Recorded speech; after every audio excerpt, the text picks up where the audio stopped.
Today I'm going to be watching a video about Australian history, and this one is called How Europeans Almost Divided Australia. So I thought that was like an interesting idea. It's something I've not really thought about. Obviously Australia was colonised by the British and it just became this one country. I was thinking, I wonder what would have happened if other countries had colonised other parts of Australia. You see, Canada was colonised by the French, the British, and you still see that French speaking part with Quebec and stuff like that. You still see that today. So it could have been like, if something similar happened in Australia, it could have been very different, but of course it never. Interested to see what this is, how it almost happened. Tell me if you knew about that. Tell me what you think. Let's watch. In the year 1606, the Dutch explorer Willem Janszoon and his crew stepped foot on a mysterious land. Though he and his men did not know it, they had just stumbled upon a new world, the Fifth World, the land we today know as Australia. Yet, unlike the Spanish in the Americas or the Portuguese in Asia, the Dutch would be slow to explore this new land and would not attempt to colonize the area. Nor would any other European nation immediately scramble to do so for that matter. The first genuine European settlement in Australia was not founded until 1788, almost 200 years after its discovery by Europeans, when the British began to settle the southeast. Once they had begun, Britain would not face genuine competition from other Europeans on a landmass almost as large as Europe itself, and by 1827 had laid claim to the whole thing, challenged only by the indigenous groups of Australia. This seems odd, given that, throughout the 17th and 18th centuries, Europeans were vigorously competing with each other to claim lands all over the globe. What did other European powers think about establishing their own colonies in Australia, and, if they did have plans to, why did only Britain go through with them? Ladies and gentlemen, hello and welcome to Fire of Learning. In this video we'll find out, so let's get to it. As mentioned, the Dutch were the first Europeans to reach Australia. The Spanish coincidentally arrived only months later, and the Portuguese were quite active in the southeast of the globe as well, with unproven claims even that they may have been there first. Each of these countries could have colonized Australia, even Spain, which was willing to break its agreement with Portugal to stay out of the East when they felt they could, but none of them did. In fact, it would be quite some time before they were even sure of what Australia even was. Early explorers like Janszoon only came into contact with certain areas. In fact, his knowledge was so limited that he assumed Australia was somehow a part of the island of New Guinea. It would take another 40 years before explorers like Abel Tasman gave Europeans a better idea of what the whole area looked like. Why not make an effort to colonize the area at this point? Well, given enough time, they may very well have, but the simple answer is that at this time, the 17th century, there were more promising opportunities elsewhere. There was a whole world, from the Americas to Africa to Asia, to explore, settle, and conquer in this time. Areas which were more profitable, closer to home, and/or more hospitable. Indeed, multiple explorers, from Janszoon to Tasman to others, regarded the land as unpromising. Thus, with the exception of a number of prominent explorers, the Europeans who did come into contact with Australia in the 17th century did so while passing through the area to get somewhere else, in particular the Dutch traveling to the very lucrative East Indies. The Dutch would name Australia after land in their own country though, calling it New Holland, which remained the name for Australia until the British changed it in the 19th century. In the 18th century, when the area was better understood, the subject of colonizing Australia was brought up to the Dutch specifically. Officials from the Dutch East India Company responded by saying, quote, "There is no prospect of use or benefit to the company in it, but rather very certain and heavy costs." End quote. Yeah, I think that's because the Dutch East India Company was more focused on trade rather than like the British, who were just want to conquer countries and colonize them through war, whatever. The Dutch, when they were doing their colonization, was more just based on purely trade rather than anything else, which is my knowledge. So they were obviously looking at maybe more of a yeah, like a real business sense rather than anything else, rather This than power. position is especially understandable when it is remembered that the areas of Australia with which Europeans were the most familiar at the time were the north and west. Much of this area is not quite as attractive or fertile as the land in the southeast, which is where most of the population of Australia lives to this day, in fact. Furthermore, as mentioned, there was no clear benefit to commerce. Australia had no obvious wealth and was out of the way of the major trade routes. There are claims of shipwrecked survivors making a home out of Australia, some of whom may have even been assimilated into the local tribes, but this is a separate story for another time. This answers only part of the question. The following century, the empires of the Dutch, Spanish, and Portuguese had entered into a decline, while the British and French gradually outpaced them. The European empires were growing larger and extending farther. It became inevitable that someone would reach for Australia eventually. In the latter half of the 18th century, both Britain and France suffered considerable setbacks in the Americas. France lost much of its North American territory to Britain in 1763. 2 decades later, Britain lost a large share of its territory there as well when it recognized the independence of 13 of its colonies. Both of these nations would try to compensate for these losses.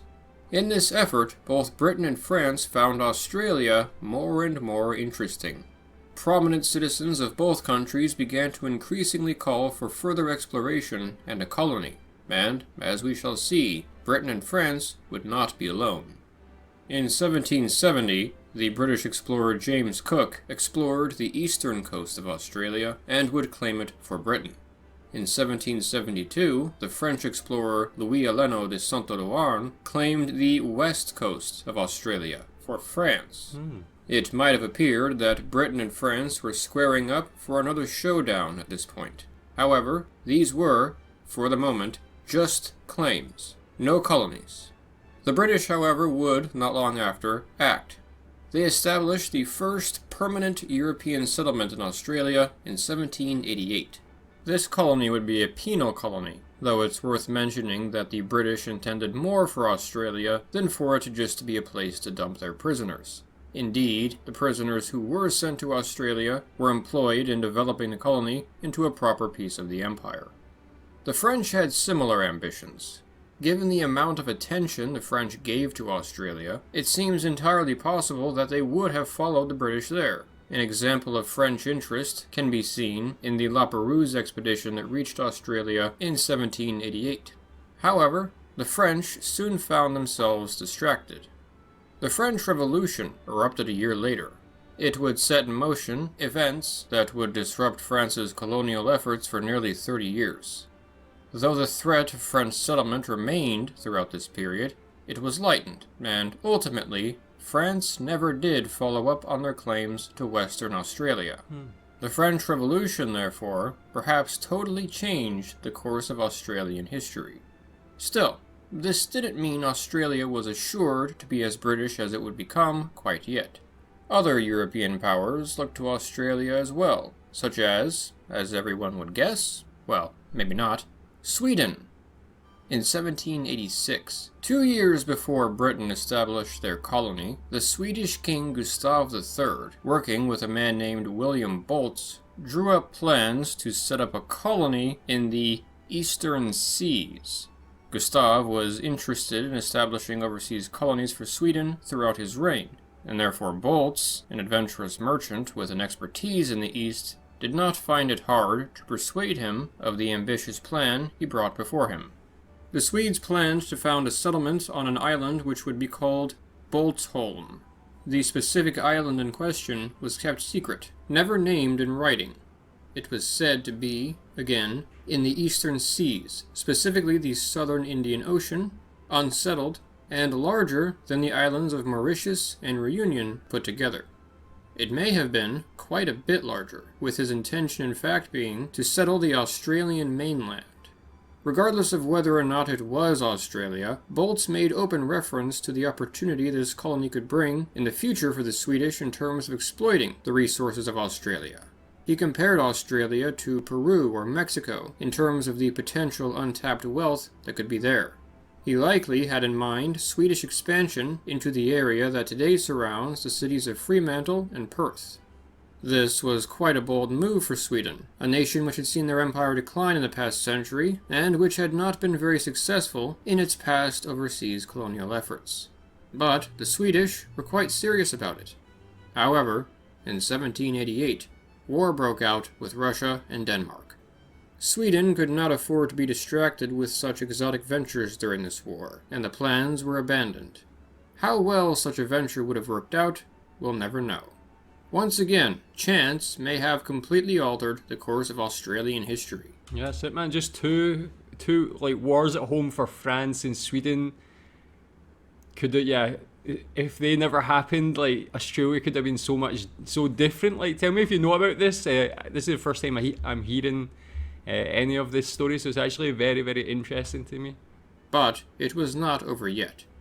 Though the French Revolution and Napoleonic Wars distracted France from his colonial ambitions, it did not totally halt them. Napoleon himself showed a small amount of interest in Australia, ordering an expedition to survey the coastline, and may have even wished to claim part of it.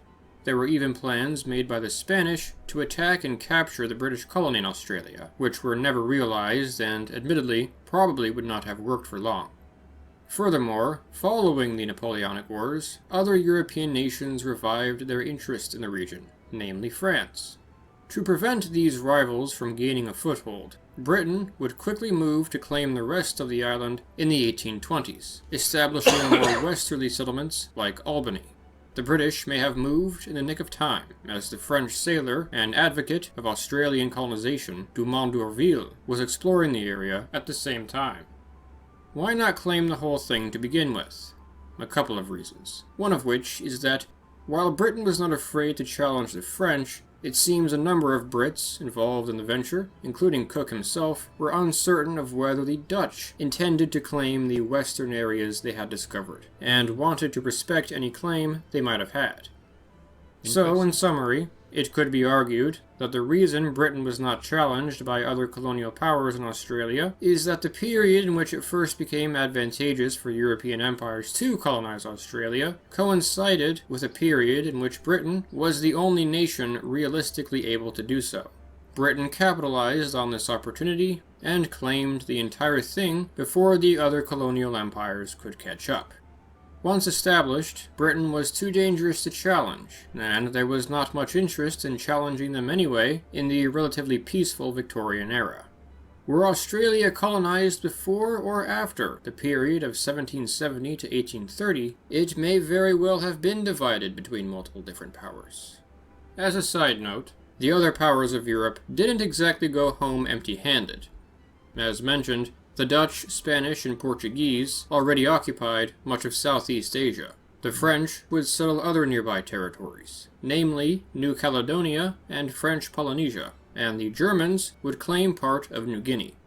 Furthermore, one could argue France did have an equivalent of Australia, French Guiana, in South America, though this was much smaller, and as we discussed in my video explaining why France still owns part of South America to this day, that did not go so very well.